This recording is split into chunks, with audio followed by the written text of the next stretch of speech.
We're live from Georgia, a key battleground state in the race for the White House. In just moments, the current U.S. president will debate the former U.S. president as their party's presumptive nominees, a first in American history. We want to welcome our viewers in the United States and around the world to our studios in Atlanta. This is the CNN presidential debate. This debate is being produced by CNN and is coming to you live on CNN, CNN International, CNN.com, CNN Max, and CNN Espanol.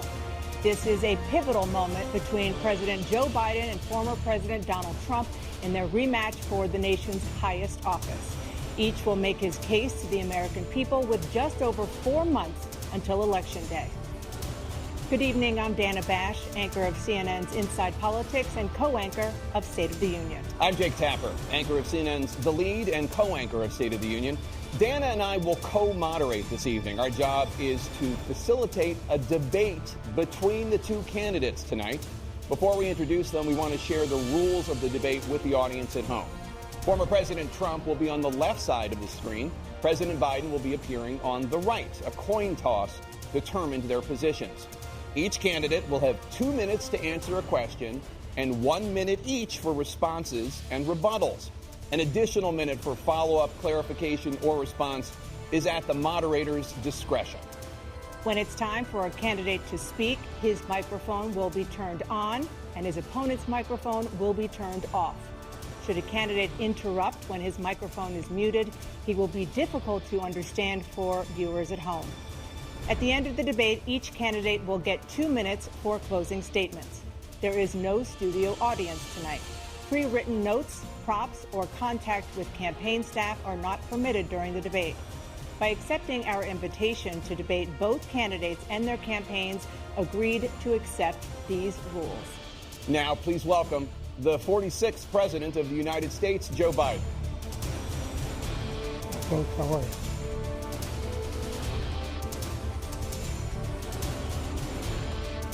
Great to be here. Thank you. And please welcome the 45th President of the United States, Donald Trump.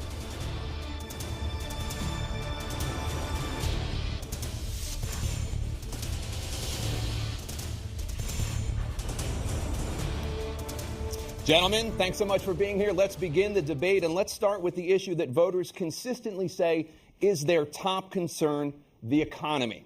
President Biden, inflation has slowed, but prices remain high. Since you took office, the price of essentials has increased. For example, a basket of groceries that cost $100 then now costs more than $120. And typical home prices have jumped more than 30%. What do you say to voters who feel they are worse off under your presidency than they were under President Trump? We got to take a look at what I was left when I became president and what Mr. Trump left me. We had an economy that was in free fall. The pandemic was so badly handled. Many people were dying. All he said was, it's not that serious. Just inject a little bleach into your arm. You'll be all right. The economy collapsed. There were no jobs. Unemployment rate rose to 15%. It was terrible. And so what we had to do is try to put things back together again. And that's exactly what we began to do. We created 15,000 new jobs. We brought out the position where we have 800,000 new manufacturing jobs. But there's more to be done. There's more to be done. Working class people are still in trouble. I come from Scranton, Pennsylvania. I come of a household where the kitchen table, if the things weren't able to be met during the month, it was a problem. Price of eggs, the price of gas, the price of housing, the price of a whole range of things. That's why I'm working so hard to make sure I deal with those problems. And we're going to make sure that we reduce the price of housing. We're going to make sure we build 2 million new units. We're going to make sure we cap rents so corporate greed can't take over. The combination, what I was left with in corporate greed, is the reason why we're in this problem right now. In addition to that, we're in a situation where if you take a look at all that was done in his administration, he didn't do much at all. By the time he left, things were in chaos, literally chaos. And so we put things back together. We created, I said, those jobs. We make sure we had a situation where we brought down the price of prescription drugs, which is a major issue for many people, to $15 for an insulin shot as opposed to $400. No senior has to pay more than $200 for any drug, all the drugs they can include beginning next year. in a situation and we're going to make that available to everybody, to all Americans. So we're working to bring down the price around the kitchen table, and that's what we're going to get done. Thank you. President Trump? We have the greatest economy in the history of our country. We have never done so well. Everybody was amazed by it. Other countries were copying us. We got hit with COVID, and when we did, we spent the money necessary so we wouldn't end up in a Great Depression, the likes of which we had in 1929.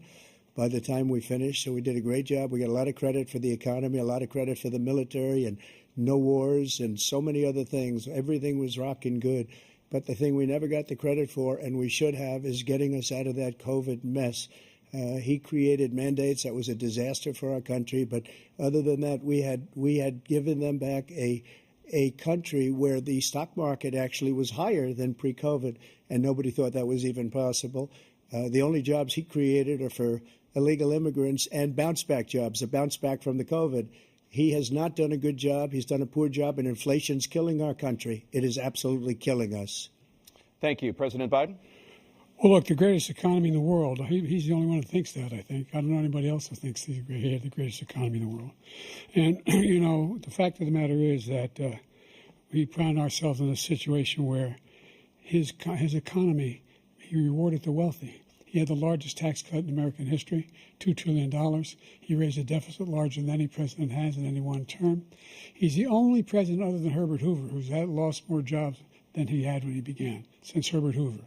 The idea that he did something that was significant. And the military, you know, when he was president, they were still killing people in Afghanistan. He didn't do anything about that. When he was president, we were still finding ourselves in a position where you had a notion that we were this safe country. The truth is, I'm the only president this century that doesn't have this decade, that doesn't have any troops dying anywhere in the world like he did. President Trump, I want to follow up if I can. Am I allowed to respond to him? Well, I'm going to ask you a follow-up. You can do whatever you want with the minute that we give you. I want to follow up. You want to impose a 10% tariff on all goods coming into the U.S. How will you ensure that that doesn't drive prices even higher? It's not going to drive them higher. It's just going to cost countries that have been ripping us off for years, like China and many others, in all fairness to China. It's going to just force them to pay us a lot of money, reduce our deficit tremendously, and give us a lot of power for other things. But he made a statement. The only thing he was right about is I gave you the largest tax cut in history. I also gave you the largest regulation cut in history. That's why we had all the jobs.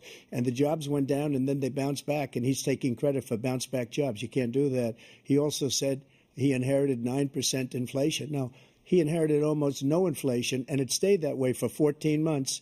And then it blew up under his leadership because they spent money like a bunch of people that didn't know what they were doing. And they don't know what they were doing. It was probably the worst administration in history. There's never been. And as far as Afghanistan is concerned, I was getting out of Afghanistan, but we were getting out with dignity, with strength, with power.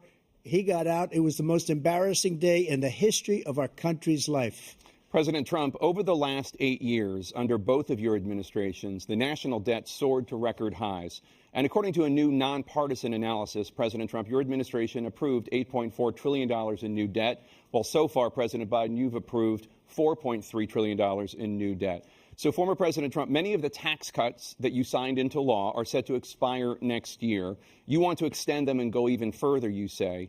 With the U.S. facing trillion-dollar deficits and record debt, why should top earners and corporations pay even less in taxes than they do now? Because the tax cuts spurred the greatest economy that we've ever seen just prior to COVID. And even after COVID, it was so strong that we were able to get through COVID much better than just about any other country. But we spurred, that tax spurred. Now, when we cut the taxes, as an example, the corporate tax was cut down to 21% from 39%, plus beyond that. We took in more revenue with much less tax, and companies were bringing back trillions of dollars back into our country. The country was going like never before, and we were ready to start paying down debt. We were ready to start using the liquid gold right under our feet, the oil and gas right under our feet. We were going to have something that nobody else has had. We got hit with COVID. We did a lot to fix it. I gave him an unbelievable situation with all of the therapeutics and all of the things that we came up with. We gave him something great. Remember, more people died under his administration, even though we had largely fixed it. More people died under his administration than our administration, and we were right in the middle of it, something which a lot of people don't like to talk about. But he had far more people dying in his administration. He did the mandate, which is a disaster, mandating it. The vaccine went out. He did a mandate on the vaccine, which is the thing that people most objected to about the vaccine. And he did a very poor job, just a very poor job. And I will tell you, not only poor there, but throughout the entire world, we're no longer respected as a country. They don't respect our leadership. They don't respect the United States anymore. We're like a third world nation between weaponization of his election, trying to go after his political opponent, all of the things he's done. We've become like a third world nation, and it's a shame. The damage he's done to our country. And I'd love to ask him, and will, why he allowed millions of people to come in here from prisons, jails, and mental institutions to come into our country and destroy our country. President Trump, we will get to immigration later in this block. President Biden, I want to give you an opportunity to respond to this question about the national debt. He had the largest national debt of any president in a 4-year period, number one. Number two, that $2 trillion tax cut benefited the very wealthy. What I'm going to do is fix the tax system. For example, we have 1,000 trillionaires in America. Billionaires in America. And what's happening? They're in a situation where they, in fact, pay 8.2% in taxes. If they just paid 24%, 25%, either one of those numbers, they'd raise $500 billion, I should say, in a 10-year period. We'd be able to wipe out his debt. We'd be able to help make sure that all those things we need to do, child care, elder care, making sure that we continue to strengthen our health care system, making sure that we're able to make every single solitary person eligible for what I've been able to do with the with the COVID, with dealing with everything we have to do with, look, if we finally beat Medicare. Thank you, President Biden. President Trump? Well, he's right. He did beat Medicare. He beat it to death, and he's destroying Medicare because all of these people are coming in. They're putting them on Medicare. They're putting them on Social Security. They're going to destroy Social Security. This man is going to single-handedly destroy Social Security. These millions and millions of people coming in, they're trying to put them on Social Security. He will wipe out Social Security. He will wipe out Medicare. So he was right in the way he finished that sentence. And it's a shame. What's happened to our country in the last 4 years is not to be believed. Foreign countries, I'm friends with a lot of people, they cannot believe what happened to the United States of America. We're no longer respected. They don't like us. We give them everything they want, and they think we're stupid. They think we're very stupid people. What we're doing for other countries, and they do nothing for us. What this man has done is absolutely criminal. Thank you, President Trump. Dana? This is the first presidential election since the Supreme Court overturned Roe v. Wade. This morning, the court ruled on yet another abortion case, temporarily allowing emergency abortions to continue in Idaho, despite that state's restrictive ban. Former President Trump, you take credit for the decision to overturn Roe v. Wade, which returned the issue of abortion to the states. Correct. However, the federal government still plays a role in whether or not women have access to abortion pills. They're used in about 2/3 of all abortions. As president, would you block abortion medication? First of all, the Supreme Court just approved the abortion pill, and I agree with their decision to have done that, and I will not block it. And if you look at this whole question that you're asking, complex but not really complex. 51 years ago, you had Roe v. Wade, and everybody wanted to get it back to the states. Everybody, without exception. Democrats, Republicans, liberals, conservatives. Everybody wanted it back. Religious leaders. And what I did is I put 3 great Supreme Court justices on the court, and they happened to vote in favor of killing Roe v. Wade and moving it back to the states. This is something that everybody wanted. Now, 10 years ago or so, they started talking about how many weeks and how many this, getting into other things. But every legal scholar throughout the world, the most respected, wanted it brought back to the states. I did that. Now the states are working it out. If you look at Ohio, it was a decision that was an end result that was a little bit more liberal than you would have thought. Kansas, I would say the same thing. Texas is different. Florida is different. But they're all making their own decisions right now. And right now, the states control it. That's the vote of the people. Like Ronald Reagan, I believe in the exceptions. I am a person that believes. And frankly, I think it's important to believe in the exceptions. Some people, you have to follow your heart. Some people don't believe in that. But I believe in the exceptions for rape, incest, and the life of the mother. I think it's very important. Some people don't. Follow your heart. But you have to get elected also, and because that has to do with other things. You got to get elected. The problem they have is they're radical because they will take the life of a child in the 8th month, the 9th month, and even after birth. After birth, if you look at the former governor of Virginia, he was willing to do this. He said, we'll put the baby aside and we'll determine what we do with the baby, meaning we'll kill the baby. What happened is we brought it back to the states, and the country is now coming together on this issue. It's been a great thing. Thank you. President Biden? It's been a terrible thing, what you've done. The fact is that the vast majority of constitutional scholars supported Roe when it was decided, supported Roe. And that's this idea that they're all against it is just ridiculous. And this is the guy who says the state should be able to have it. We're in a state where in 6 weeks, you don't even know whether you're pregnant or not, but you cannot see a doctor, and have him decide on what your circumstances are, whether you need help. The idea that states are able to do this is a little like saying we're going to turn civil rights back to the states, let each state have a different rule. Look, there's so many young women who have been, including a young woman who just was murdered, and he went to the funeral. The idea that she was murdered by an immigrant coming in, they talk about that. But here's the deal: there's a lot of young women who are being raped by their in-laws, by their spouses, brothers and sisters, it's just ridiculous, and they can do nothing about it. And they try to arrest them when they cross state lines. Thank you. There have been many young women murdered by the same people he allows to come across our border. We have a border that's the most dangerous place anywhere in the world, considered the most dangerous place anywhere in the world. And he opened it up, and these killers are coming into our country, and they are raping and killing women. And it's a terrible thing. As far as the abortion is concerned, it is now back with the states. The states are voting. In many cases, it's frankly a very liberal decision. In many cases, it's the opposite.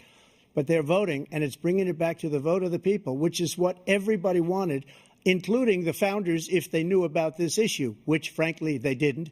But they would have. Everybody wanted it brought back. Ronald Reagan wanted it brought back. He wasn't able to get it. Everybody wanted it brought back, and many presidents had tried to get it back. I was the one to do it. And again, this gives it the vote of the people, and that's where they wanted it. Every legal scholar wanted it that way. Staying on the topic of abortion, President Biden, 7 states, I'll let you do that. This is the same topic. 7 states have no legal restrictions on how far into a pregnancy a woman can obtain an abortion. Do you support any legal limits on how late a woman should be able to terminate a pregnancy? I supported Roe v. Wade, which had 3 trimesters. The first time is between the woman and the doctor. Second time is between the doctor and an extreme situation. The third time is between the doctor, between the woman and the state. The idea that the politicians, that the founders wanted the politicians to be the ones making decisions about women's health is ridiculous. That's the last. No politician should be making that decision. A doctor should be making those decisions. That's how it should be run. That's what you're going to do. And if I'm elected, I'm going to restore Roe v. Wade.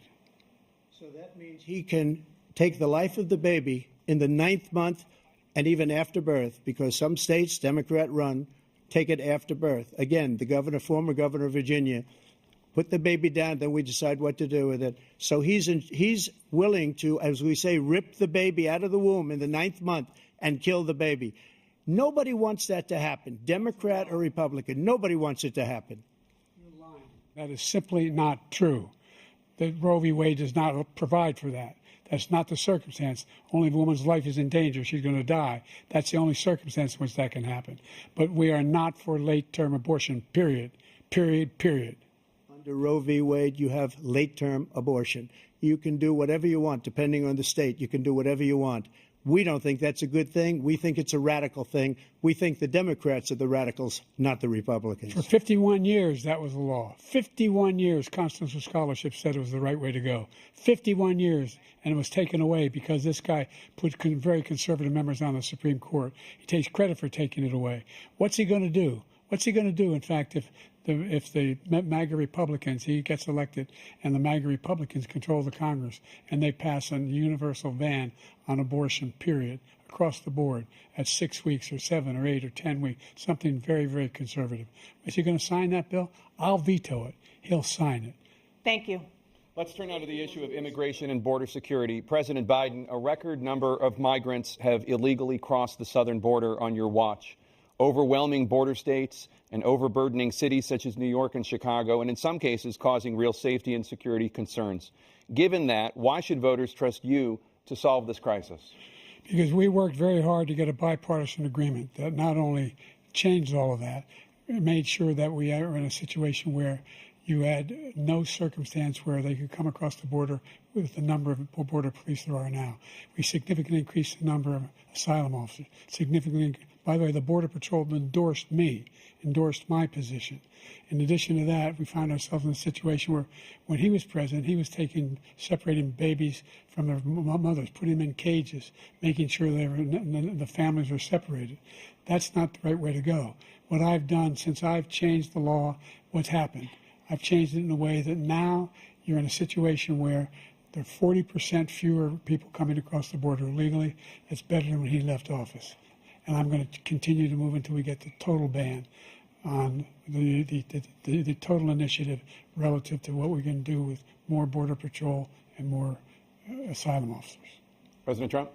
I really don't know what he said at the end of that sentence. I don't think he knows what he said either. Look, we had the safest border in the history of our country. The border, all he had to do was leave it. All he had to do was leave it. He decided to open up our border, open up our country to people that are from prisons, people that are from mental institutions, insane asylum, terrorists. We have the largest number of terrorists coming into our country right now, all terrorists, all over the world, not just in South America, all over the world. They come from the Middle East, everywhere. All over the world, they're pouring in. And this guy just left it open. And he didn't need legislation because I didn't have legislation. I said, close the border. We had the safest border in history. In that final couple of months of my presidency, we had, according to Border Patrol, who is great, and by the way, who endorsed me for president, but I won't say that, but they endorsed me for president. Brandon, just speak to him. But look, we had the safest border in history. Now we have the worst border in history. There's never been anything like it. And people are dying all over the place, including the people that are coming up in caravans. Thank you, President Trump. President Biden? The only terrorist who's done anything crossing the border is one who came along and killed under his administration, killed an al-Qaeda person in his administration, killed 3 American soldiers. That's the only terrorist that's there. I'm not saying that no terrorist ever got through, but the idea they're emptying their prisons, we're welcoming these people, that's simply not true. There's no data to support what he said. Once again, he's exaggerating, he's lying. President Trump, staying on the topic of immigration, you've said that you're going to carry out, quote, the largest domestic deportation operation in American history, unquote.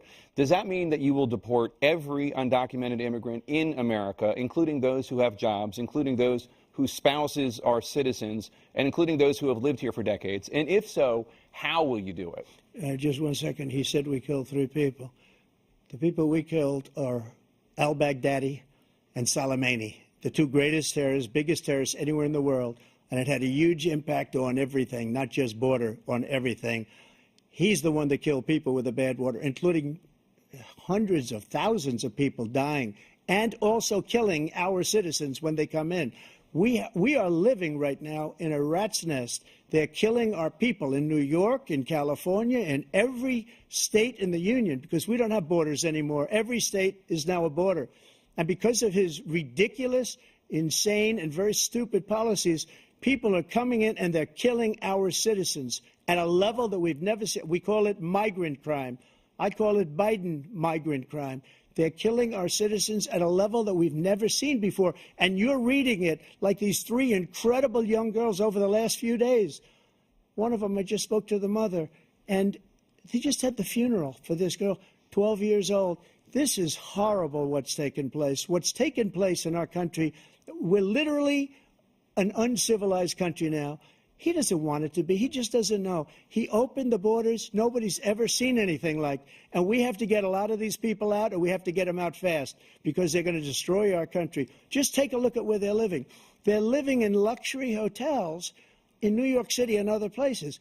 Our veterans are on the street. They're dying because he doesn't care about our veterans. He doesn't care. He doesn't like the military at all, and he doesn't care about our veterans. Nobody been worse. I had the highest approval rating for veterans taking care of the VA. He has the worst. He's gotten rid of all the things that I approved. Choice that I got through Congress, all of the different things I approved, they abandoned. We had by far the highest, and now it's down in less than half because he's done all these great things that we did, and I think he did it just because I approved it, which is crazy. But he has killed so many people at our border by allowing all of these people to come in. And it's a very sad day in America. President Biden, you have the mic. Every single thing he said is a lie. Every single one. For example, veterans are a hell of a lot better off since I passed the PACT Act. 1 million of them now have insurance, and their families have it. Their families have it because what happened, whether it was Agent Orange or burn pits, they're all being covered now. And his group opposed that. We're also in a situation where we have great respect for veterans. My son spent a year in Iraq, living right next to one of those burn pits, came back with stage 4 glioblastoma.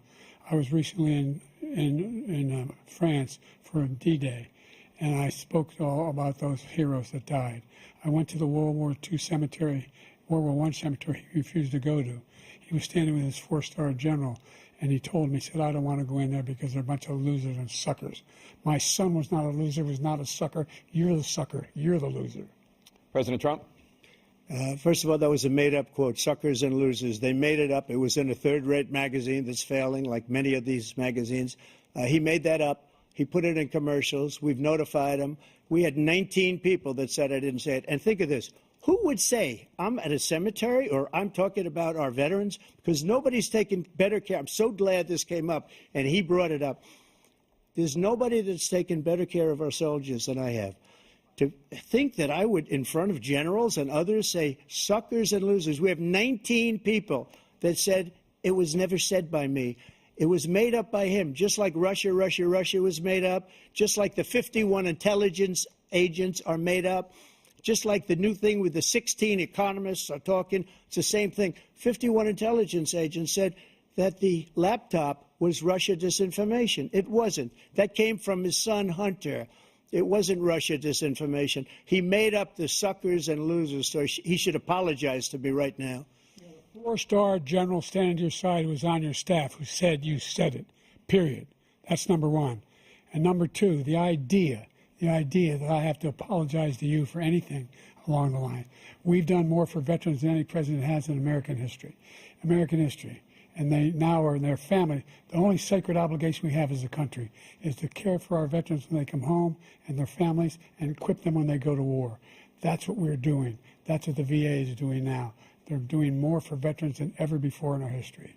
All right. Thank you so much. Let's move to the topic of foreign policy. I want to begin with Russia's war against Ukraine, which is now in its 3rd year. Former President Trump, Russian President Vladimir Putin says he'll only end this war if Russia keeps the Ukrainian territory it has already claimed and Ukraine abandons its bid to join NATO. Are Putin's terms acceptable to you? First of all, our veterans and our soldiers can't stand this guy. They can't stand him. They think he's the worst commander-in-chief, if that's what you call him, that we've ever had. They can't stand him. So let's get that straight. And they like me more than just about any of them. And that's based on every single bit of information. As far as Russia and Ukraine, if we had a real president, a president that knew, that was respected by Putin, he would have never invaded Ukraine. A lot of people are dead right now, much more than people know. You know, they talk about numbers. You can double those numbers, maybe triple those numbers. He did nothing to stop it. In fact, I think he encouraged Russia from going in. I'll tell you what happened. He was so bad with Afghanistan. It was such a horrible embarrassment, most embarrassing moment in the history of our country, that when Putin watched that and he saw the incompetence, that he should have fired those generals, like I fired the one that you mentioned. And so he's got no love lost. But he should have fired those generals. No general got fired for the most embarrassing moment in the history of our country, Afghanistan, where we left billions of dollars of equipment behind. We lost 13 beautiful soldiers, and 38 soldiers were obliterated. And by the way, we left people behind, too. We left American citizens behind. When Putin saw that, he said, you know what? I think we're going to go in and maybe take this was his dream. I talked to him about it, his dream. The difference is he never would have invaded Ukraine, never, just like Israel would have never been invaded in a million years by Hamas. You know why? Because Iran was broke with me. I wouldn't let anybody do business with them. They ran out of money. They were broke. They had no money for Hamas. They had no money for anything, no money for terror. That's why you had no terror at all during my administration. This place, the whole world is blowing up under him. President Biden? I've never heard so much malarkey in my whole life. Look, the fact of the matter is that we're in a situation where, let's take the last point first. Iran attacked American troops, caused brain damage for a number of these troops, and he did nothing about it. Recently, not when he was president. They attacked. He said they're just having headaches. That's all it is. He didn't do a thing when the attack took place, number one. Number two, we got over 100,000 Americans and others out of Afghanistan during that airlift. Number three, we found ourselves in a situation where, if you take a look at what Trump did in Ukraine, this guy told Trump, do whatever you want, and do whatever you want.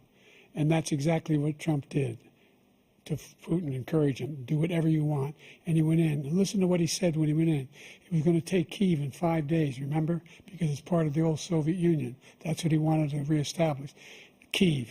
And he, in fact, didn't do it at all. He wasn't able to get it done. And they've lost thousands and thousands of troops, 500,000 troops. President Trump, as I come back to you for 1 minute, I just want to go back to my original question, which is, are Putin's terms acceptable to you? Keeping the territory in Ukraine? No, they're not acceptable. But look, this is a war that never should have started. If we had a leader in this war, he led everybody along.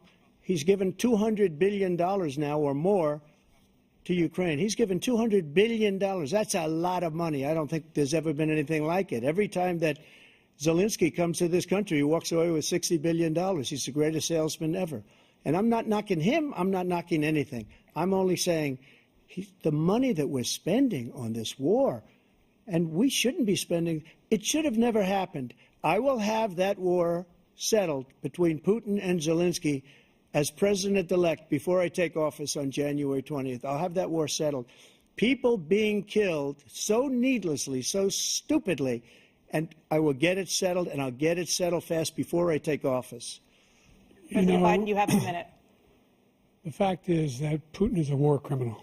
He's killed thousands and thousands of people. And he has made one thing clear.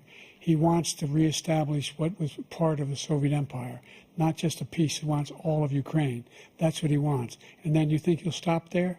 Do you think he'll stop when if he takes Ukraine? What do you think happens to Poland? What do you think of Belarus? What do you think happens to those NATO countries? And so if you want a war, you ought to find out what he's going to do, because if in fact he does what he says and walks away, and by the way, all that money we give Ukraine are from weapons we make here in the United States. We give them the weapons, not the money at this point.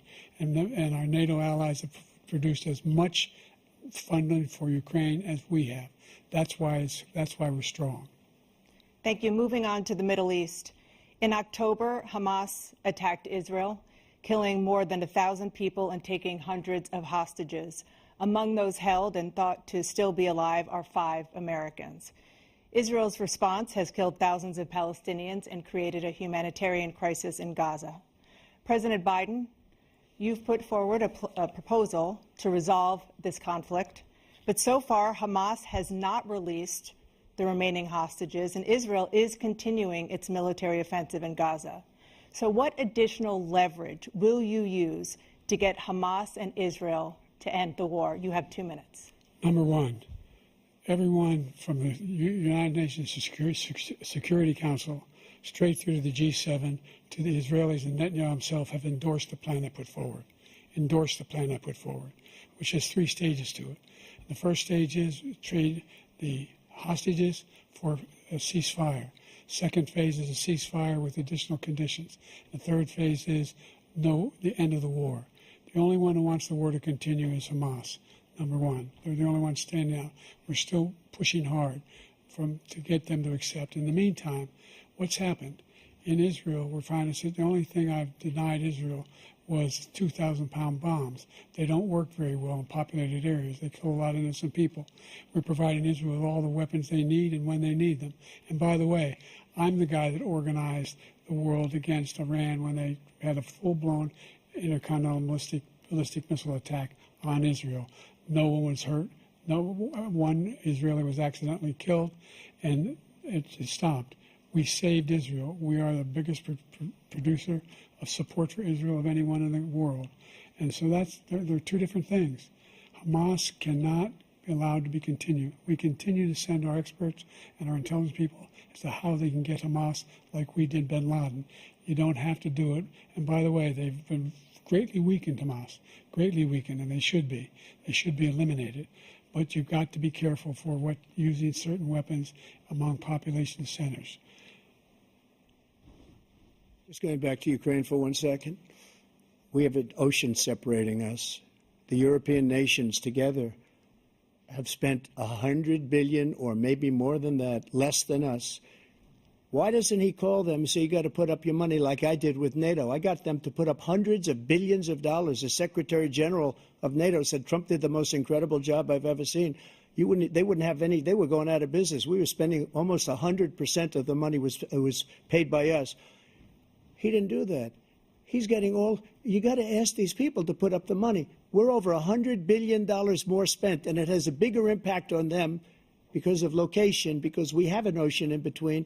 You got to ask them. As far as Israel and Hamas, Israel's the one that wants to go. He said the only one that wants to keep going is Hamas. Actually, Israel is the one, and you should let him go and let him finish the job. He doesn't want to do it. He's become like a Palestinian, but they don't like him because he's a very bad Palestinian. He's a weak one. President Biden, you have a minute. I've never heard so much foolishness. This is a guy who wants to get out of NATO. Are you going to stay in NATO? He's going to pull out of NATO. The idea that our strength lies in our alliances as well. It may be a big ocean, but we're ever able to avoid a war in Europe, a major war in Europe? What happens if, in fact, you have Putin continue to go into NATO? We have an Article 5 agreement. Attack on one is attack on all. You want to start the nuclear war he keeps talking about, go ahead. Let Putin go in and control Ukraine and then move on to Poland and other places. See what happens then. He has no idea what the hell he's talking about. And by the way, I got 50 other nations around the world to support Ukraine, including Japan and South Korea, because they understand that this kind of dislocation has a serious threat to the whole world peace. No major war in Europe has ever been able to be contained just to Europe. President Trump, just to follow up, would you support the creation of an independent Palestinian state in order to achieve peace in the region? I'd have to see, but before we do that, the problem we have is that we spend all the money. So they kill us on trade. I made great trade deals with the European nations because if you add them up, they're about the same size economically. Their economy is about the same size as the United States. And they were no cars, they don't want anything that we have, but we're supposed to take their cars, their food, their everything, their agriculture. I changed that. But the big thing I changed is they don't want to pay. And the only reason that he can play games with NATO is because I got them to put up hundreds of billions of dollars. I said, and he's right about this, I said, no, I'm not going to support NATO if you don't pay. They asked me that question, would you guard us against Russia, at a very secret meeting of the 28 states at that time, nations at that time. And I said, no, if you don't pay, I won't do that. And you know what happened? Billions and billions of dollars came flowing in the next day and the next months.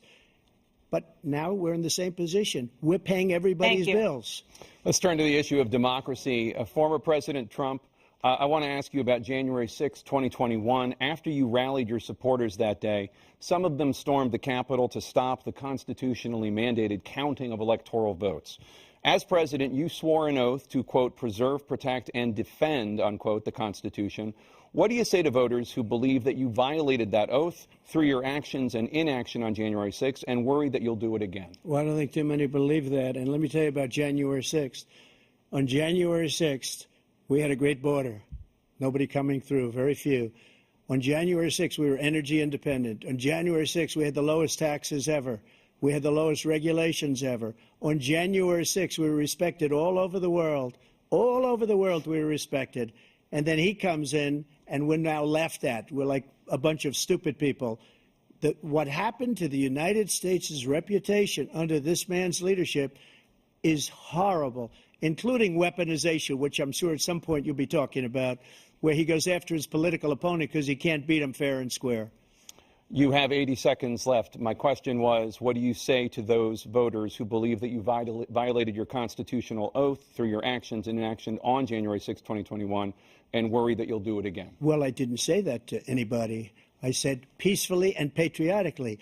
And Nancy Pelosi, if you just watched the news from 2 days ago, on tape to her daughter, who's a documentary filmmaker, they say, but she's saying, oh, no, it's my responsibility. I was responsible for this. Because I offered her 10,000 soldiers or National Guard, and she turned them down. And the mayor in writing, by the way, the mayor, in writing, turned it down, the mayor of D.C. They turned it down. I offered 10,000 because I could see, I had virtually nothing to do. They asked me to go make a speech. I could see what was happening. Everybody was saying they're going to be there on January 6th. They're going to be there. And I said, you know what? There's a lot of people coming. You could feel it. You could feel it, too, and you could feel it. And I said, they ought to have some National Guard or whatever. And I offered it to her. And she now admits that she turned it down. And it was the same day she was, I don't know, she can't be very happy with her daughter because it made her into a liar. She said, I take full responsibility for January 6th. President Biden? Look, he encouraged those folks to go up on Capitol Hill, number one. I sat in that dining room off the Oval Office. He sat there for 3 hours watching, begging, being begged by his vice president and a number of his colleagues on the Republican side as well to do something, to call for a stop, to end it. Instead, they talked about these people being patriots and great patrons of America. In fact, he says he'll now forgive them for what they've done. They've been convicted. He says he wants to commute their sentences and say that no. But he went to every single court in the nation. I don't know how many cases, scores of cases, including the Supreme Court, and they said, no, this guy is responsible for doing what was done. He did do a damn thing, and these people should be in jail, and they should be the ones that are being held accountable. And he wants to let them all out. And now he says if he loses again, such a whiner that he is, that it could be a bloodbath. Thank you, President Biden. President Trump? What they've done to some people that are so innocent, you ought to be ashamed of yourself. What you have done, how you've destroyed the lives of so many people. When they ripped down Portland, when they ripped down many other cities, you go to Minnesota, Minneapolis, what they've done there, with the fires all over the city. If I didn't bring in the National Guard, that city would have been destroyed. When you look at all of they took over big chunks of Seattle. I was all set to bring in the National Guard. They heard that. They saw them coming, and they left immediately. What he said about this whole subject is so off. Peacefully patriotic. One other thing. The Unselect Committee, which is basically two horrible Republicans that are all gone now, out of office, and Democrats, all Democrats, they destroyed and deleted all of the information they found because they found out we were right. We were right. And they deleted and destroyed all of the information. They should go to jail for that. If a Republican did that, they'd go to jail. Thank you, President Trump. President Biden, I want to give you a minute. The only person on this stage is a convicted felon is the man I'm looking at right now. And the fact of the matter is, what he's telling you is simply not true. The fact is that there was no effort on his part to stop what was going on up in Capitol Hill. And all those people, every one of those who were convicted, deserves to be convicted. The idea that they didn't kill somebody, just went in and broke down doors, broke the windows, occupied offices, turned over desks, turned them over statues. The idea that those people are patriots? Come on. When I asked him the first two debates we had, first time around, I said, will you denounce the Proud Boys? He said, no, I'll tell them to stand by. The idea he's refusing, will you denounce these guys? Will you denounce the people we're talking about now? Will you denounce the people who attacked that Capitol? What are you going to do? I'm going to give you a minute, President Trump, for a follow-up question I have. After a jury convicted you of 34 felonies last month, you said if reelected, you would, quote, have every right to go after, unquote, your political opponents. You just talked about members of the Select Committee on January 6th going to jail. Your main political opponent is standing on stage with you tonight. Can you clarify exactly what it means about you feeling you have every right to go after your political opponents? Well, I said my retribution is going to be success. We're going to make this country successful again, because right now it's a failing nation. My retribution is going to be success. But when he talks about a convicted felon, his son is a convicted felon at a very high level. His son is convicted, going to be convicted probably numerous other times. Should have been convicted before, but his Justice Department let the statute of limitations lapse on the most important things.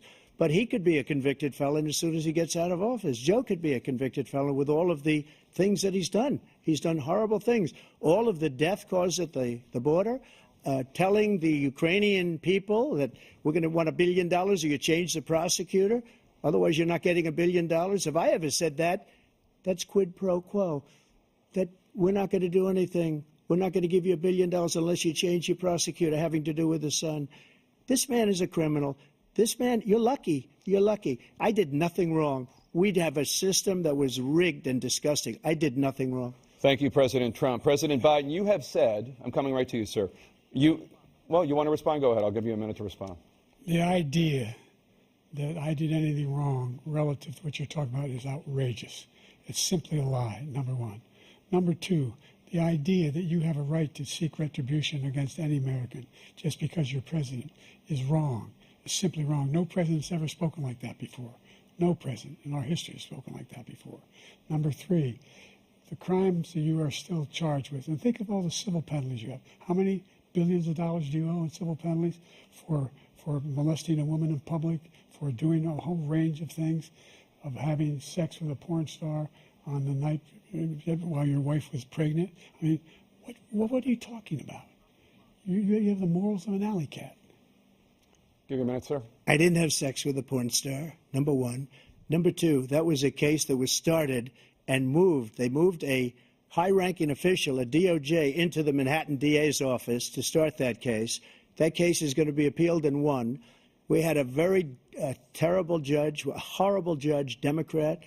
The prosecutor were all high-ranking Democrats, appointed people, and both the civil and the criminal. He basically went after his political opponent because he thought it was going to damage me. But when the public found out about these cases, because they understand it better than he does, he has no idea what these cases are. But when they found out about these cases, you know what they did? My poll numbers went up, way up. You know that because you're reporting it. And we took in more money in the last 2 weeks than we've ever taken in the history of any campaign. I don't think any campaign has ever taken. Hundreds of millions of dollars came pouring in because the public knows it's a scam, and it's a guy that's after his political opponent because he can't win fair and square. Thank you, President Trump. President Biden, you have said, quote, Donald Trump and his MAGA Republicans are determined to destroy American democracy. Do you believe that the tens of millions of Americans who are likely to vote for President Trump will be voting against American democracy? The more they know about what he's done, yes. The more they know about what he's done. And there's a lot more coming. He's got a lot of cases down the road coming around. He's got a whole range of issues he has to face. I don't know what the juries will do, but I do know he has a real problem. And so the fact that, could you ever think you heard any president say that I'm going to seek retribution? Do you ever hear any president say that I thought Hitler had some good ideas? What got me involved to run in the first place after my son had died, I decided in Iraq, because of Iraq, I said I wasn't going to run again until I saw what happened in Charlottesville, Virginia. People coming out of the woods carrying swastikas on torches, and singing the same anti-Semitic bile they sang when back in Germany. And the young woman got killed. I spoke to the mother, and they asked him, they said, what do you think of those people? The ones who got killed, the one who tried to stop it, and the ones, he said, I think they're fine people on both sides. What American president would ever say, Nazis coming out of fields carrying torches, singing the same anti-Semitic bile, carrying swastikas, were fine people? And this is a guy who says Hitler's done some good things. I'd like to know what they are. The good things Hitler's done, that's what he said. This guy has no sense of American democracy. President Trump. Jake, both of you know that, sir, has been totally wiped out, because when you see the sentence, it said, 100% exoneration on this. So he just keeps it going. He says he ran because of Charlottesville. He didn't run because of Charlottesville. He ran because it was his last chance. He's not equipped to be president. You know it, and I know it. It's ridiculous. We have a debate. We're trying to justify his presidency. His presidency, he's without question the worst president, the worst presidency in the history of our country. We shouldn't be having a debate about it. There's nothing to debate. He made up the Charlottesville story, and you'll see it's debunked all over the place. Every reasonable anchor has debunked it. And just the other day it came out where it was fully debunked. It's a nonsense story. He knows that, and he didn't run because of Charlottesville. He used that as an excuse to run. President Biden? And debunked. It happened. All you have to do is listen to what was said at the time. And the idea that somehow that's the only reason I ran because I was worried a guy like this guy could get elected. If he thought they were good people coming out of that forest, carrying those woods, carrying those torches, then he didn't deserve to be president. Didn't deserve to be president at all. And the idea that he's talking about all this being fabricated, we saw with our own eyes. We saw what happened on January 6th. We saw the people breaking through the windows. We saw people occupying his own vice president. Look, there's a reason why 40 of his 44 top cabinet officers refused to endorse him this time. His vice president hasn't endorsed him this time. So why? Why? They know him well. They serve with him. Why are they not endorsing him? Thank you, President Biden. We're going to be right back with more from the CNN presidential debate.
Welcome back to the CNN presidential debate live from Georgia.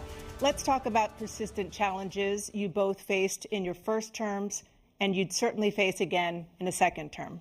President Biden, while black unemployment dropped to a record low under your presidency, black families still earned far less than white families.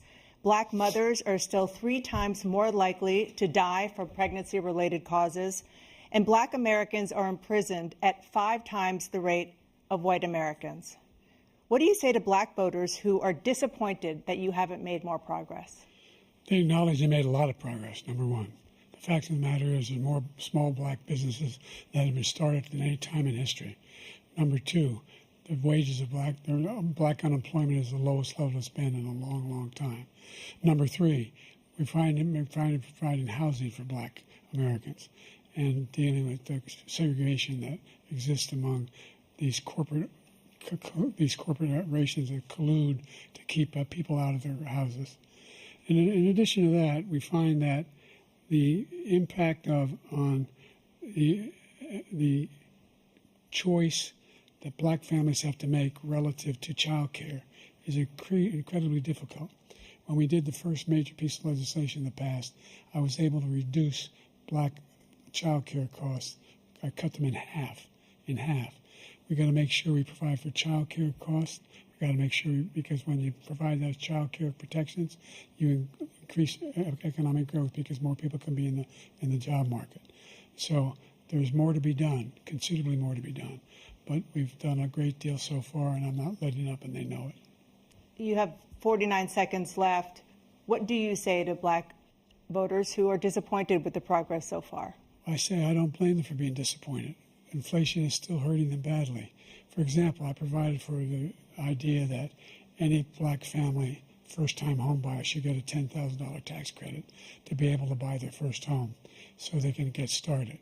I made sure that we're in a situation where all those black families and those black individuals who provided had to take out student loans that were ballooning, that if they were engaged in nursing, anything having to do with volunteerism, if they paid their bills for 10 years on their student debt, all the rest was forgiven after 10 years. Millions have benefited from that. And we're going to do a whole lot more for black families. Thank you, President Trump. And he caused the inflation. He's blaming inflation, and he's right, it's been very bad. He caused the inflation, and it's killing black families and Hispanic families and just about everybody. It's killing people. They can't buy groceries anymore. They can't. You look at the cost of food where it's doubled and tripled and quadrupled. They can't live. They're not living anymore. He caused this inflation. I gave him a country with essentially no inflation. It was perfect. It was so good. All he had to do is leave it alone. He destroyed it with his Green New Scam and all this money that's being thrown out the window. He caused inflation. As sure as you're sitting there, the fact is that his big kill on the black people is the millions of people that he's allowed to come in through the border. They're taking black jobs now, and it could be 18, it could be 19, and even 20 million people. They're taking black jobs, and they're taking Hispanic jobs, and you haven't seen it yet, but you're going to see something that's going to be the worst in our history. Thank you. President Biden? There was no inflation when I became president. You know why? The economy was flat on its back. 15% unemployment. He decimated the economy, absolutely decimated the economy. That's why there was no inflation at the time. There were no jobs. We provided thousands of millions of jobs for individuals who are in all communities, including minority communities. We made sure that they have health insurance.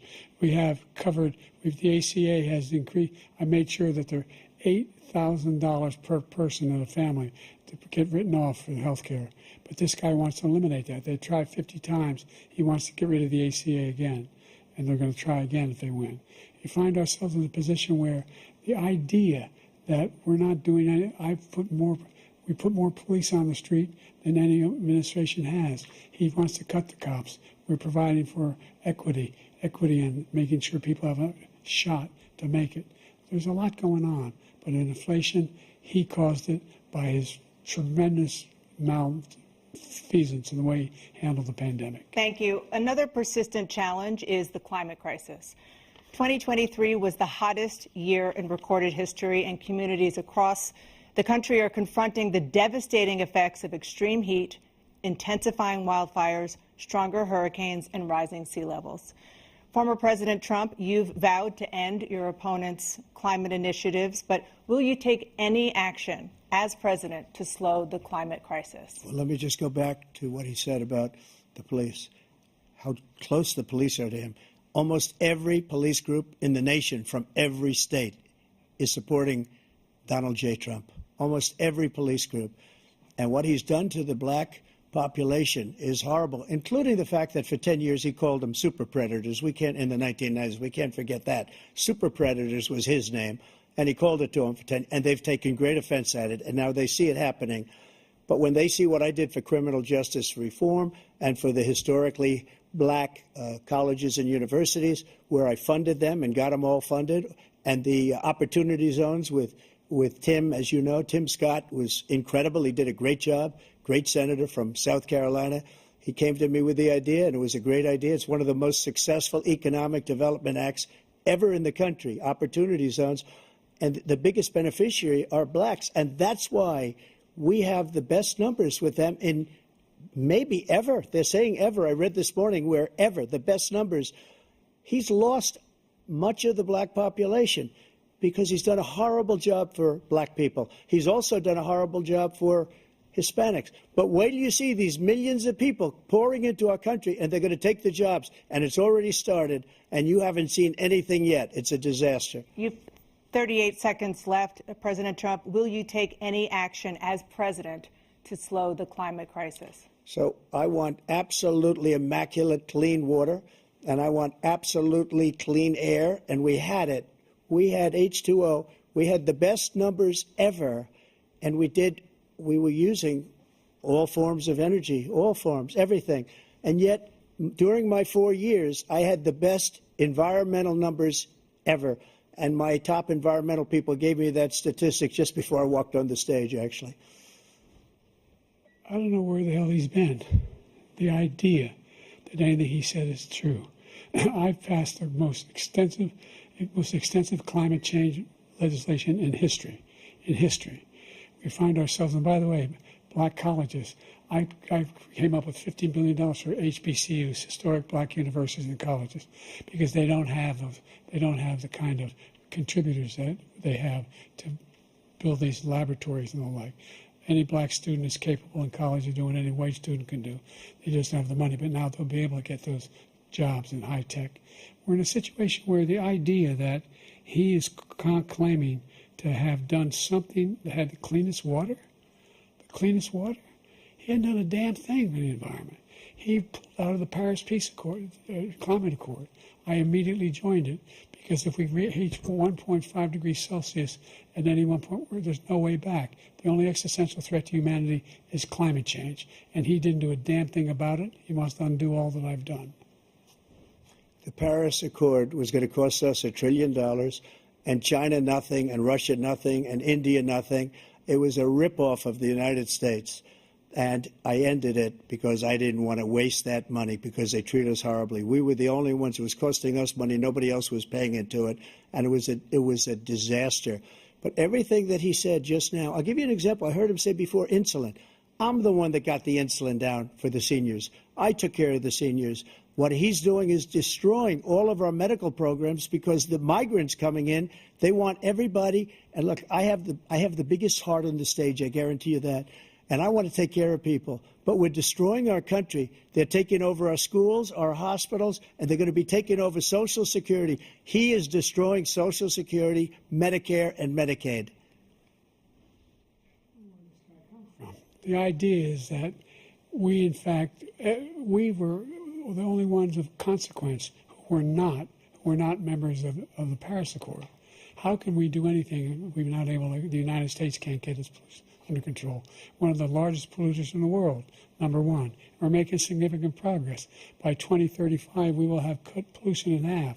We have made significant progress, and we're continuing to make progress. We set up a climate corps for thousands of young people who will learn how to deal with climate, just like the Peace Corps.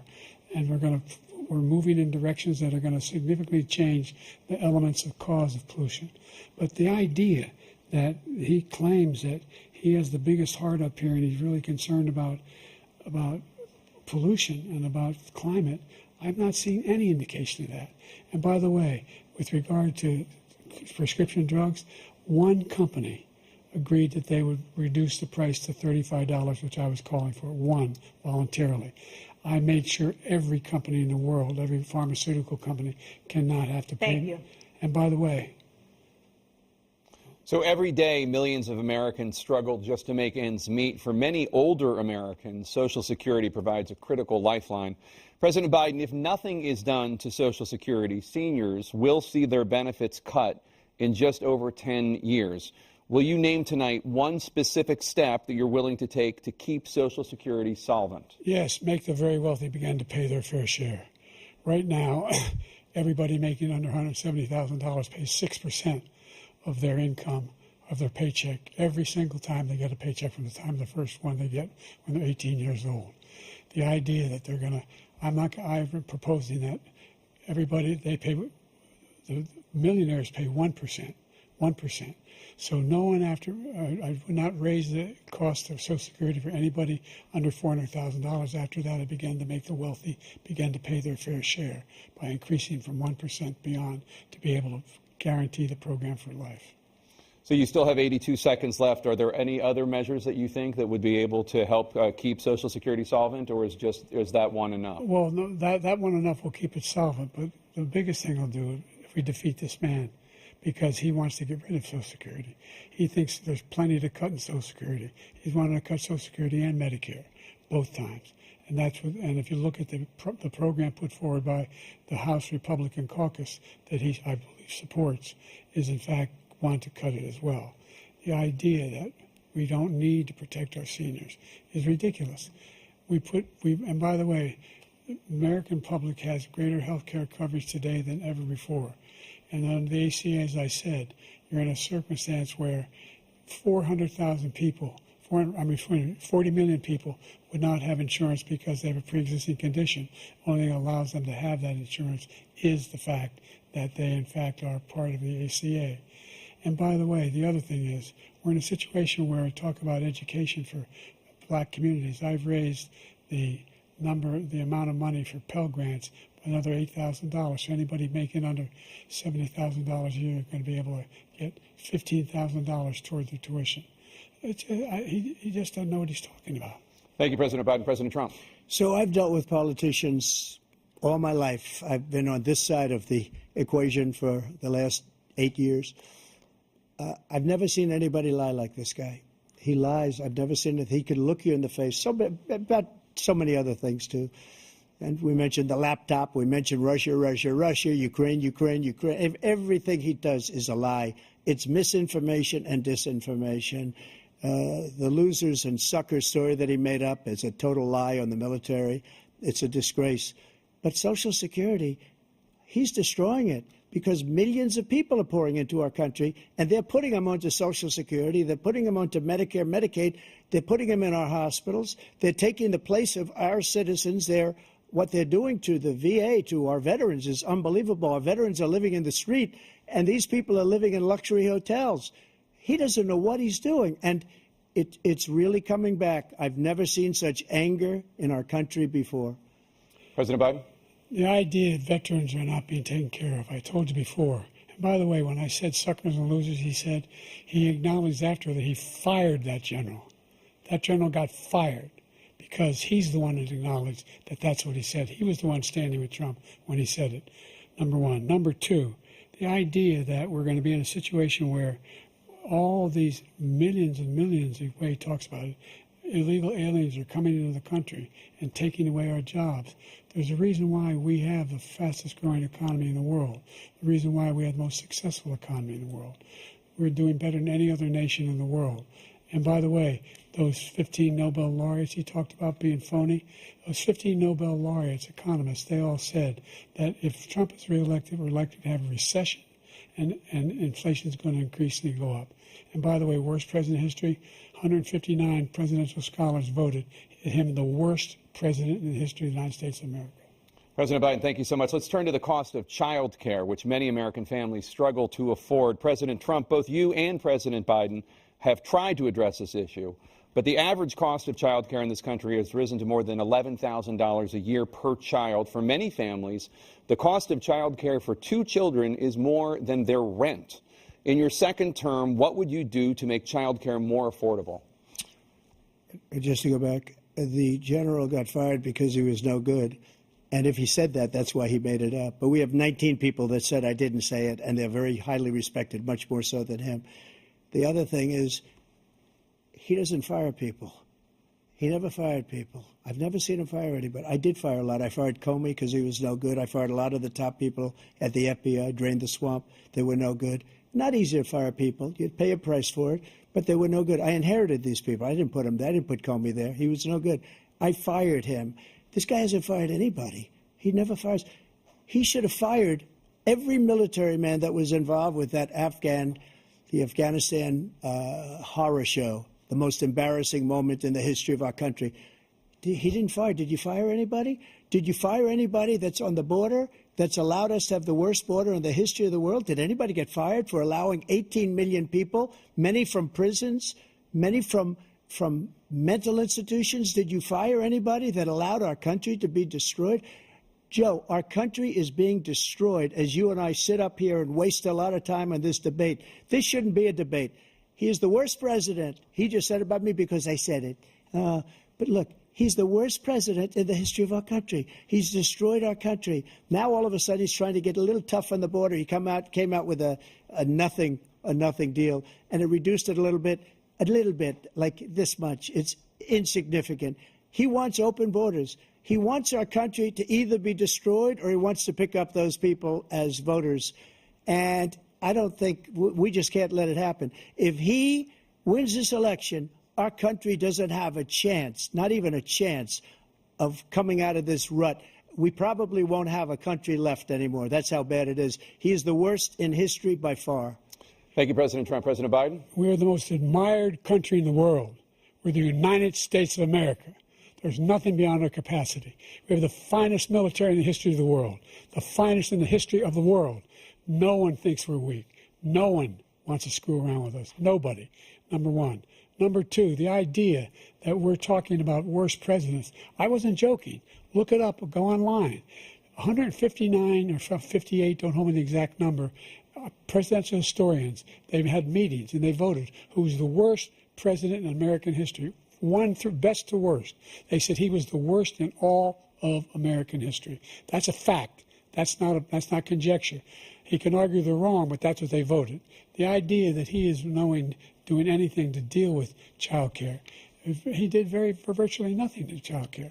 We should significantly increase the child care tax credit.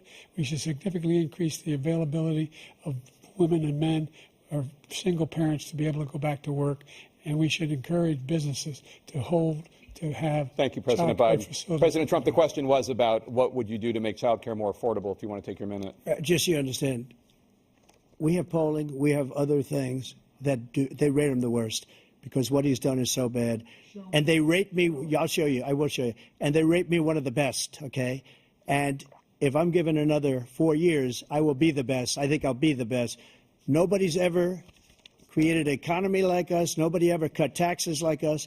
He's the only one I know. He wants to raise your taxes by 4 times. He wants to raise everybody's taxes by 4 times. He wants the Trump tax cuts to expire. So everybody, including the 2 of you, are going to pay 4 to 5 times. Nobody ever heard of this before. All my life, I'd grow up and I'd see politicians talking about cutting taxes. When we cut taxes, as I said, we did more business. Apple and all these companies, they were bringing money back into our country. The worst president in history by far, and everybody knows it. President Biden? Look, the fact of the matter is that he's dead wrong about, he's increased the tariff, he will increase the taxes on middle-class people.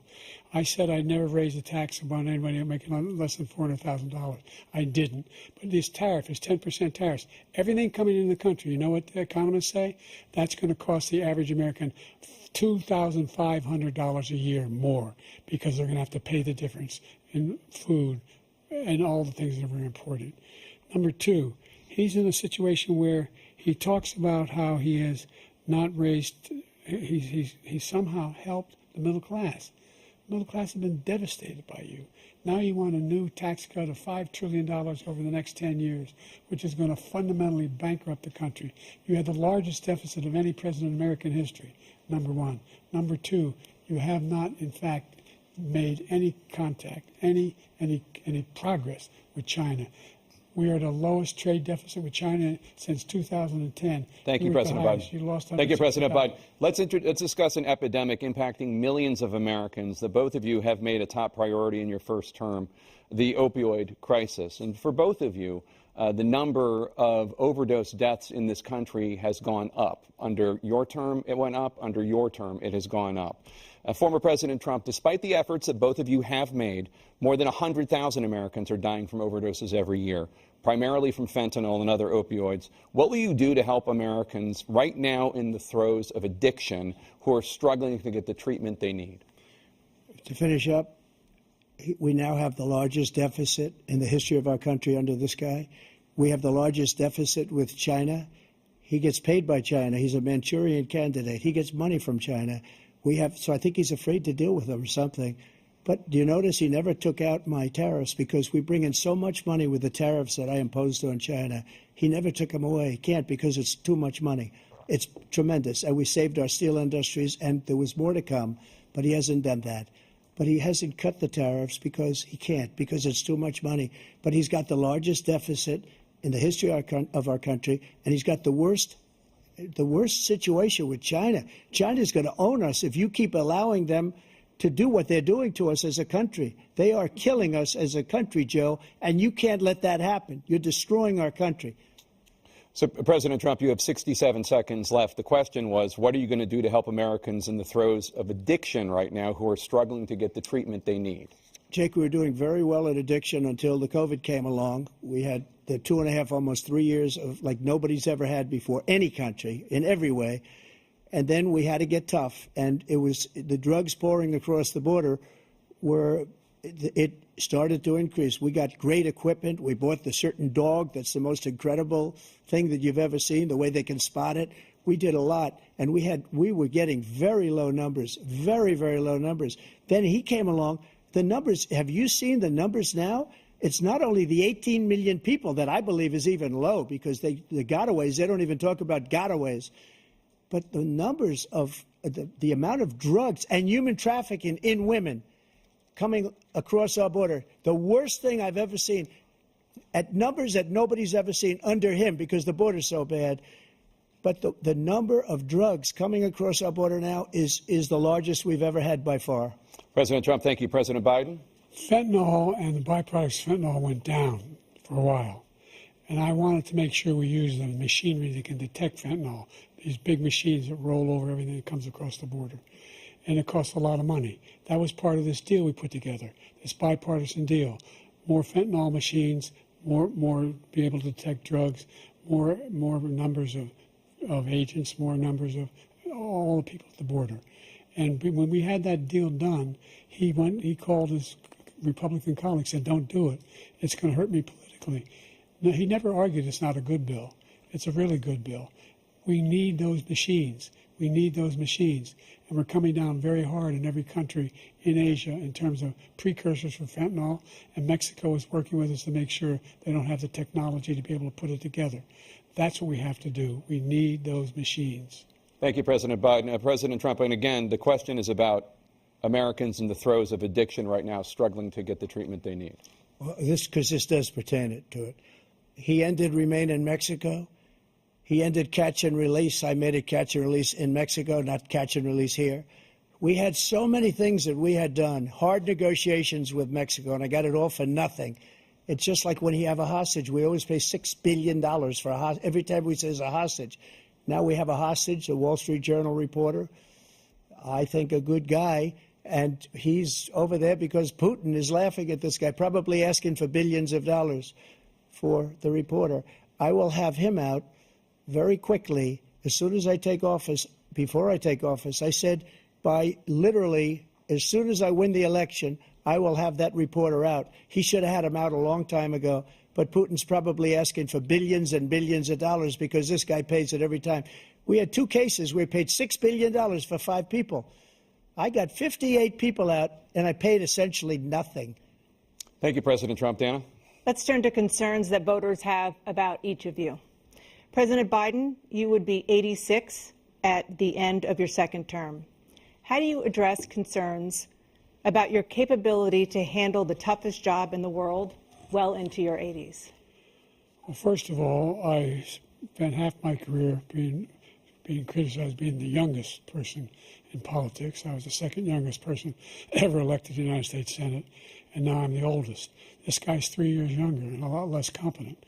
I think that just look at the record. Look at what I've done. Look how I've turned around the horrible situation he left me.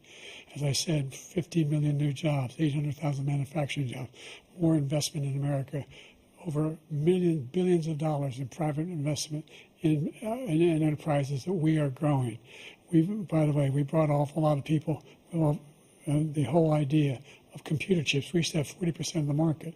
We invented those chips, and we lost it because he was sending people to find the cheapest jobs overseas and to bring home a product. So I went to South Korea. I convinced Samsung to invest billions of dollars here in the United States. And guess what? Those fabs, they call to build these chips, those fabs pay over $100,000. You don't need a college degree for them. And there's billions, about $40 billion already being invested and being built right now in the United States, creating significant jobs for Americans from all over the world. President Biden, you have 40 seconds left. Would you like to add anything? Yeah, I would. The idea that somehow we are this failing country. I never heard a president talk like this before. We're the envy of the world. Name me a single major country president who wouldn't trade places with the United States of America for all our problems and all our opportunities. We're the most progressive country in the world in getting things done. We're the strongest country in the world. We're a country in the world who keeps our word, and everybody trusts us, all of our allies, and those who he coddles up to, from Kim Jong-un, who he sends love letters to, and Putin, etc. They don't want to screw around with us. Thank you. Former President Trump, to follow up, you would be 82 at the end of your second term. What do you say to voters who have concerns about your capabilities to serve? Well, I took 2 tests, cognitive tests. I aced them, both of them, as you know. We made it public. He took none. I'd like to see him take one, just one, a real easy one. Like go through the first 5 questions. He couldn't do it. But I took 2 cognitive tests. I took physical exams every year. And, we knock on wood wherever we may have wood, that I'm in very good health. I just won 2 club championships, not even senior, 2 regular club championships. To do that, you have to be quite smart, and you have to be able to hit the ball a long way. And I do it. He doesn't do it. He can't hit a ball 50 yards. He challenged me to a golf match. He can't hit a ball 50 yards. I think I'm in very good shape. I feel that I'm as in good a shape as I was 25, 30 years ago. Actually, I'm probably a little bit lighter, but I'm in as good a shape as I was years ago. I feel very good. I feel the same. But I was willing to take a cognitive test. And you know what? If I didn't do well, I aced them. Dr. Ronnie Jackson, who's a great guy when he was White House doctor. And then I took another one, a similar one. And one of them said they've never seen anybody ace him. Thank you. President Biden? You can see he is 6'5" and only 223 pounds, or 235 pounds.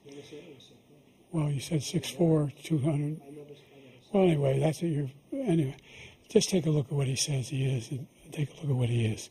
Look, I'd be happy to have a driving contest with him. I got my handicap, which when I was vice president, down to a 6.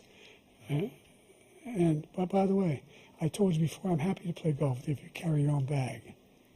Think you can do it?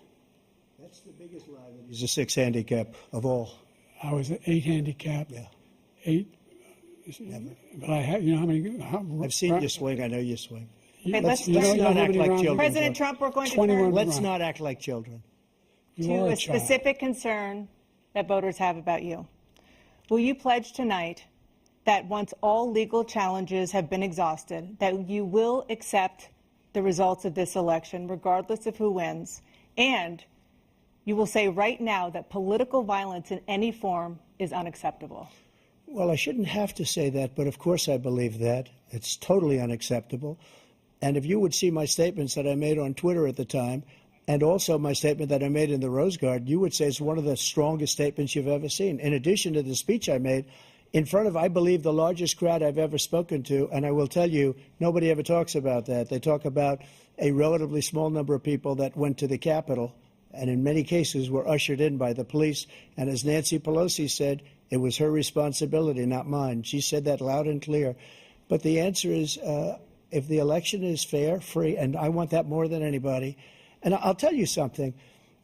I wish he was a great president, because I wouldn't be here right now. I'd be at one of my many places enjoying myself. I wouldn't be under indictment because I wouldn't have been his political opponent, because he indicted me because I was his opponent. I wish he was a great president. I would rather have that. I wouldn't be here. I don't mind being here. But the only reason I'm here is he's so bad as a president that I'm going to make America great again. We're going to make America great again. We're a failing nation right now. We're a seriously failing nation. And we're a failing nation because of him. His policies are so bad. His military policies are insane. They're insane. These are wars that will never end with him. He will drive us into World War III, and we're closer to World War III than anybody can imagine. We are very, very close to World War III, and he's driving us there. And Kim Jong-un and President Xi of China, Kim Jong-un of North Korea, all of these, Putin, they don't respect him. They don't fear him. They have nothing going with this gentleman, and he's going to drive us into World War III. You want a World War III, let him follow and win, and let Putin say, do what you want, NATO. Just do what you want. There's a thing called Article 5. An attack on one is an attack on all, and required response. The idea, I can't think of a single major leader in the world who wouldn't trade places with the job I've done and what they've done. Because we are a powerful nation. We have wonderful people. It's because of the people, not me. It's because of the American people. They're capable of anything, and they step up when they're needed. And right now, we're needed. We're needed to protect the world because our own safety is at stake. And again, you want to have a war, just let Putin go ahead and take Kyiv, make sure they move on, see what happens in Poland, Hungary, and other places along that border. Then you have a war.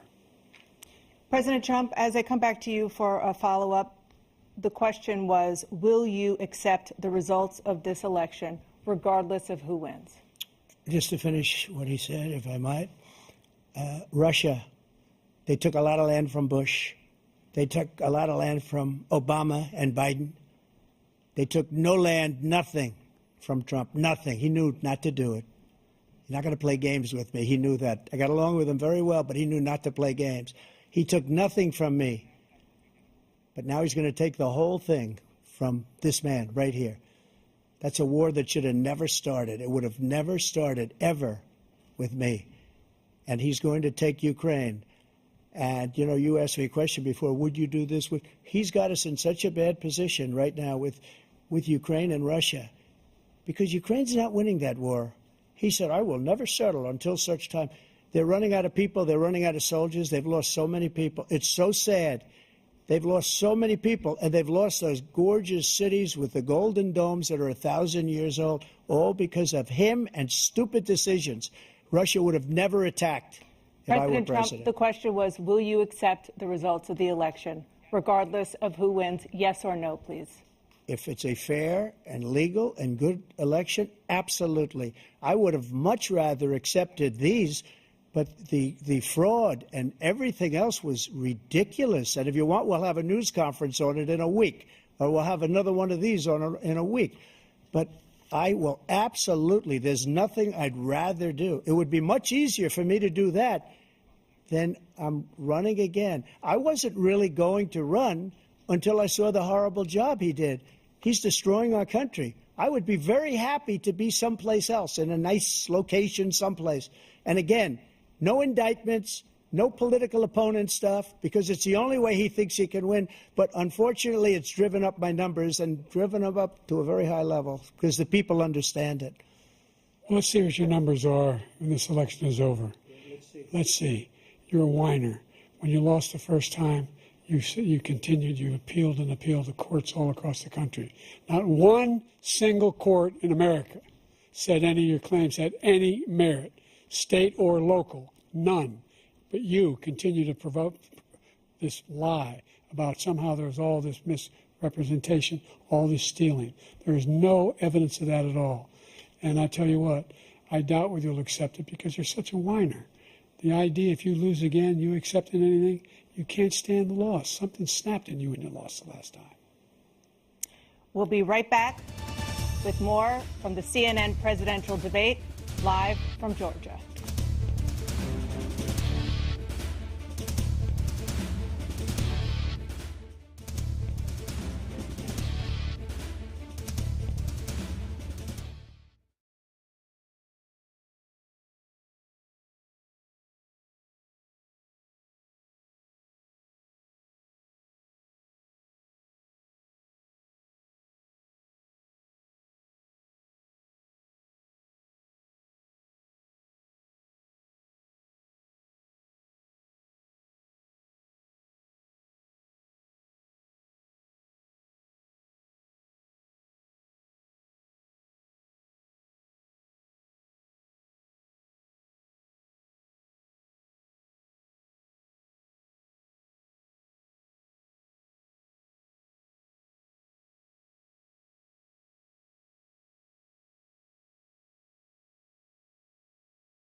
It is now time for the candidates to deliver their closing statements as predetermined by a coin toss. We're going to begin with you, President Biden. You have 2 minutes. We've made significant progress from the debacle that was left by President Trump in his last term. We find ourselves in a situation where, number one, we have to make sure that we have a fair tax system. I ask anyone out there in the audience or anyone out watching this debate, do you think the tax system is fair? The fact is that I said nobody even making under $400,000 had a single penny increase in their taxes and will not. And if I'm reelected, that will be the case again. But this guy has increased your taxes because of the deficit, number one. He's increased inflation because of the debacle he left after the way he handled the pandemic. And he finds himself in a position where he now wants to tax you more by putting a 10% tariff on everything that comes into the United States of America. What I did, when, for example, he wants to get rid of the ability of Medicare for us to be able to negotiate drug prices with the big pharma companies. Well, guess what? We got it down to $35 for insulin instead of $400. No more than $2,000 for every senior, no matter how much prescription they need. You know what that did? That reduced the federal debt by $160 billion over 10 years because the government doesn't have to pay these exorbitant prices. I'm going to make that available to every senior all along, it's happening now, and everybody in America. He wants to get rid of that. I'm going to make sure that we have child care. We're going to significantly increase the credits people have for child care. I'm going to make sure we do something about what we're doing on lead pipes and all the things that are causing health problems for people across the country.